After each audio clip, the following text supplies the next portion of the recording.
अस्सलाम वालेकुम। Team 10 up की तरफ से ये इस कोर्स का लेक्चर 5 है। आप पेन पेपर पेंसिल अपने पास पकड़ लें ताकि आप इंपॉर्टेंट पॉइंट्स को नोट डाउन कर सकें। तो दोस्तों, इस लेक्चर में हम पैटर्न बेस्ड ट्रेडिंग को कवर करेंगे। इसमें मैं आपको मुख्तलिफ़ पैटर्न्स की स्टडी करवाऊंगा और मैं आपको ऐसी टिप्स दूंगा जिससे आपका रिस्क कम होगा और आपका रिवॉर्ड बढ़ेगा। तो दोस्तों, जैसा आप देख सकते हो कि यहाँ पे मुख्तलिफ पैटर्न्स हैं, जैसे head and shoulders, rectangles, channels, flags, pennants, symmetrical triangle, ascending triangle, descending triangle, wedge continuation, wedge reversal, double top, double bottom, triple top, triple bottom.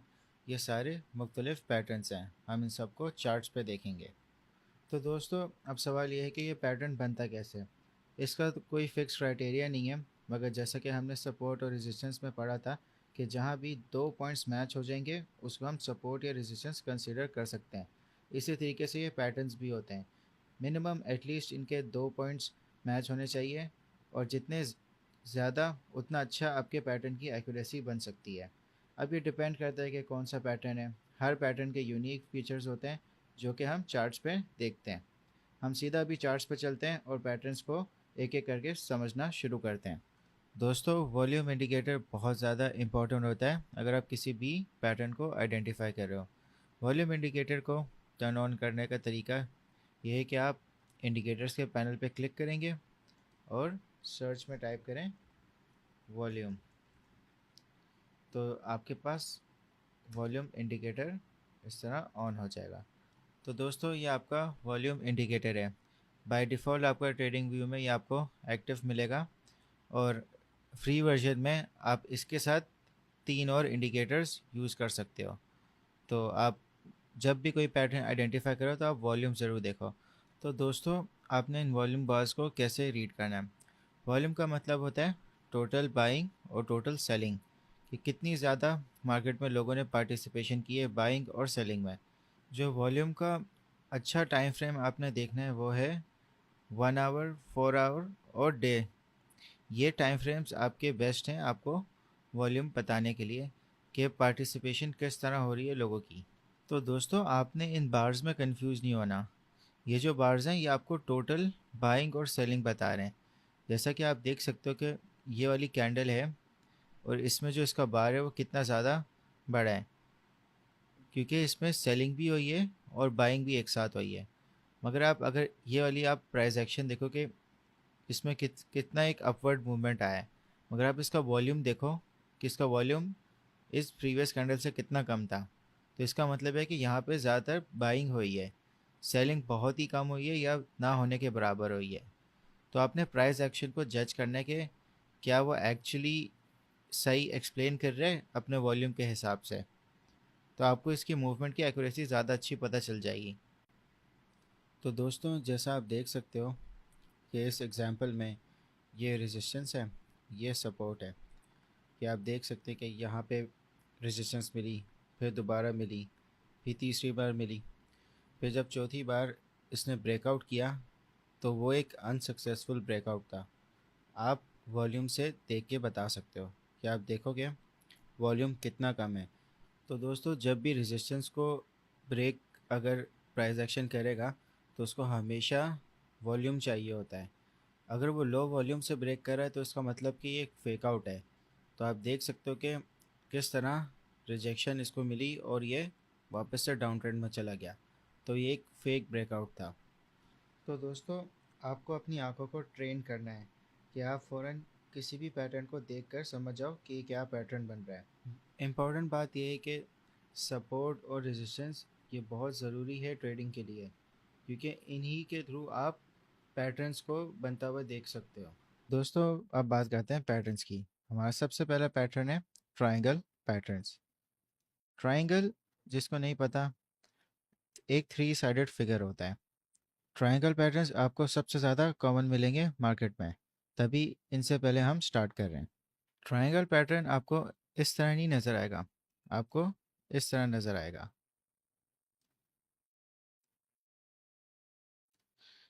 ये वाली साइड और ये वाली साइड, ये दो मेन साइड्स होंगी, और जो प्राइस एक्शन होगा वो आपको इस तरह होवर करता हुआ नज़र आएगा कि जो प्राइस एक्शन है वो आपका यहाँ से ब्रेकआउट करके अपवर्ड मूवमेंट ले सकता है या इस पैटर्न को ब्रेक करके डाउन ट्रेंड में आ सकता है। तो दोस्तों, ट्रायंगल पैटर्न्स 3 टाइप के होते हैं। पहला जो सिमेट्रिकल ट्रायंगल होता है, उसमें जो प्राइस एक्शन है आपको एक सेम मूवमेंट में आपको नज़र आ रहा होता है, और जो असेंडिंग ट्रायंगल है उसमें जो प्राइस होता है वो आपको अपवर्ड मूवमेंट में नज़र आएगा। सिमेट्रिकल ट्रायंगल में आपको साइडवेज मूवमेंट मिल रही होगी, असेंडिंग ट्रायंगल में आपको अप ट्रेंड एक मिल रहा होगा। जो तीसरा पैटर्न है वो आपका डिसेंडिंग ट्रायंगल होगा, कि जो इसमें प्राइस होगी वो एक डाउन ट्रेंड में होगी। अब जो पैटर्न्स की जो सक्सेस रेट होता है वो 85% होता है और 15% फेलियर रेट होता है। तो एक बहुत हाई चांस है कि आपकी ट्रेड इसमें अच्छी जा सकती है। अब मैं आपको बताता हूँ कि ट्रायंगल पैटर्न्स में आप लॉटरी कैसे जीत सकते हो। आपने देखा होगा कि यहाँ ऊपर ट्रेंड लाइन है और नीचे ट्रेंड लाइन है, तो इस साइड का क्या काम है। ये साइड आपने वैसे बनानी नहीं होती, आपने सिर्फ ये वाली ट्रेंड लाइन और नीचे वाली ट्रेंड लाइन, ये दो ट्रेंड लाइन्स आपने बनानी होती हैं। तो जो लॉटरी पॉइंट है वो इनके बीच की हाइट है, ये वाली हाइट इनका लॉटरी पॉइंट है। अगर ब्रेकआउट, अगर जैसे असेंडिंग ट्रायंगल ये बना हुआ है, तो अगर इसका ब्रेकआउट होता है तो ये ऊपर तक इसका, यहाँ तक आप एक पंप एक्सपेक्ट कर सकते हो जो इसकी हाइट के बराबर होगा। और अगर इसका डाउन ट्रेंड में ब्रेकआउट होता है तो इसी तरह जो इसकी हाइट है उस हिसाब से जो प्राइस होगा वो नीचे जाएगा। तो आप ब्रेकआउट्स पे बहुत अच्छी ट्रेड कर सकते हो और एक अच्छा प्रॉफिट बना सकते हो। अब दोस्तों, अब हम डायरेक्ट प्राइस एक्शन पे जाते हैं और ट्रायंगल पैटर्न को बनाते हैं, और मैं आपको लॉटरी पॉइंट भी दिखाता हूँ कि ये कितना कामयाब है। जैसा कि दोस्तों आप देख सकते हो, ये बिटकॉइन का 4 आवर चार्ट है और इसमें हम ट्रायंगल पैटर्न बनाते हैं। हमने पहले सपोर्ट लाइन बनानी है। अगर आप देखो कि जो सपोर्ट है प्राइस को, एक बार यहाँ मिली, फिर दूसरी बार यहाँ मिली, फिर तीसरी बार यहाँ मिली, फिर फोर्थ टाइम भी यहाँ मिली, ये इसकी सपोर्ट ट्रेंड लाइन बन गई। अब इसकी रेजिस्टेंस ट्रेंड लाइन बनाते हैं। जो रेजिस्टेंस है वो इसको यहाँ मिल रही है और फिर दोबारा यहाँ मिल रही है, तो हम एक ट्रेंड लाइन बनाते हैं जो इनकी विक्स को टच कर रही है। तो अपनी ट्रेंड लाइन को कंफर्म करने के लिए सपोर्ट और रेजिस्टेंस लाइंस भी बना लो। तो हमने यहाँ पे रेजिस्टेंस लाइन बनाई है, तो ये हमारी रेजिस्टेंस लाइन बन गई जो हम हॉरिजॉन्टल लाइन के थ्रू बनाते थे। तो आप देखोगे यहाँ पे प्राइस अपवर्ड पुश हुआ एक बार, फिर दूसरी बार, फिर यहाँ तीसरी बार, तो ये इसकी एक रेजिस्टेंस लाइन इस तरह बन गई। तो जो आपकी ट्रेंड लाइन भी बनी है वो बिल्कुल ठीक बनी है रेजिस्टेंस लाइन के हिसाब से। इसी तरह आप इसकी सपोर्ट लाइन भी कंफर्म कर लो, तो इसको ज़्यादातर सपोर्ट यहाँ मिली है। अब दोस्तों, जैसा कि मैंने आपको बताया था लॉटरी पॉइंट, तो हम अपना लॉटरी पॉइंट भी कंफर्म कर लेते हैं। यह आपकी हाइट होगी, और अगर आप चार्ट्स में देखें तो जहाँ इसका ब्रेकआउट हुआ है यहाँ से, वहीं एग्जैक्टली इसकी इतनी प्राइस मूवमेंट हुई है। तो आपको एक बहुत अच्छा प्रॉफिट ब्रेकआउट्स पे बन सकता है। ज़रूरी नहीं है कि आपने पूरा लॉटरी पॉइंट अवेल करना है। आप अपनी रिस्क मैनेजमेंट के हिसाब से, अगर आपको 50% भी आपको सही लग रहा है तो आप वहाँ पे भी एग्जिट कर लो। मगर एक ज़्यादातर एक रूल है ट्रायंगल पैटर्न्स का, कि जो उनकी हाइट होती है वो उतना ही उनका ब्रेकआउट होता है। तो दोस्तों, जैसा कि डाउन ट्रेंड चल रहा था, यहाँ पे आपको एक साइडवेज मूवमेंट मिल रही है ट्रायंगल में। मगर आप जब भी ट्रायंगल बनाओ तो एक प्रीवियस ट्रेंड भी देख लो, और आप वॉल्यूम का इंडिकेटर भी लाजमी आप इस्तेमाल करो, ताकि आप देख सको कि प्राइस एक्शन में क्या एक्चुअल मूवमेंट हो रही है। अब जैसा कि आप वॉल्यूम को देखते हुए जो प्राइस एक्शन देख रहे हो, यहाँ पे इसकी एक पॉसिबल ब्रेकआउट का था, मगर आप वॉल्यूम तो देखो कि इसकी एक वॉल्यूम नहीं थी, तो ये फिर से वापस रिजेक्ट हो गया।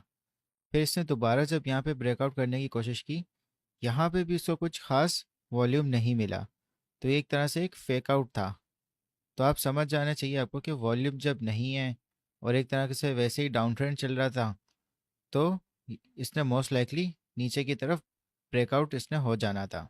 तो आप अपना जो शॉर्ट की पोजीशन है आप यहाँ खोल सकते थे। तो आपने प्राइस एक्शन, वॉल्यूम और प्रीवियस ट्रेंड, इन सबको देखते हुए अपनी आपने ट्रेड करनी है। अब दोस्तों एक और पैटर्न देख लेते हैं, तो ताकि आपको और बेहतर समझ आ जाए। तो दोस्तों ये USD JPY का चार्ट है।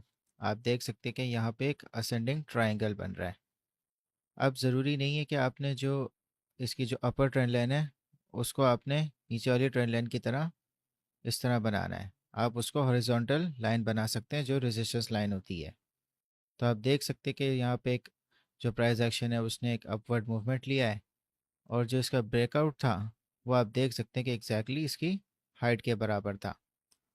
ज़रूरी नहीं है कि इसकी हाइट के बराबर ही होगा हमेशा, मगर ज़्यादा चांसेस होते हैं कि जो ट्रायंगल हाइट है उस हिसाब से ही ब्रेकआउट होए। देख सकते हैं कि कितनी बार ट्रायंगल ने से प्राइस ब्रेकआउट में आई, फिर रिजेक्शन मिली, फिर ब्रेकआउट में आई, फिर रिजेक्शन हुई और सपोर्ट उसने ले ली ट्रेंड लाइन की, फिर दोबारा इसने फिर फाइनली ब्रेकआउट कर लिया था यहाँ पे। दोस्तों आपको सबसे ज़्यादा इम्पोर्टेंट है कि आप प्राइस एक्शन की साइकोलॉजी समझे जो ट्रायंगल में हो रही है, और अपना जो स्टॉप लॉस है, टेक प्रॉफिट, वो सपोर्ट और रेजिस्टेंस लेवल्स के हिसाब से लगाएं। तो दोस्तों अभी के लिए हमने सारे ट्रायंगल पैटर्न्स को कवर कर लिया है। नेक्स्ट वीडियो में हम और पैटर्न्स को कवर करेंगे। मैं आपको अब टास्क दे रहा हूँ, आप फॉरेक्स, स्टॉक या क्रिप्टो, आपको जो सिंबल समझ आ रहे हैं उसमें आप 3 ट्रायंगल चार्ट्स बना लें और उनके ब्रेकआउट जोन्स भी आइडेंटिफाई कर लें।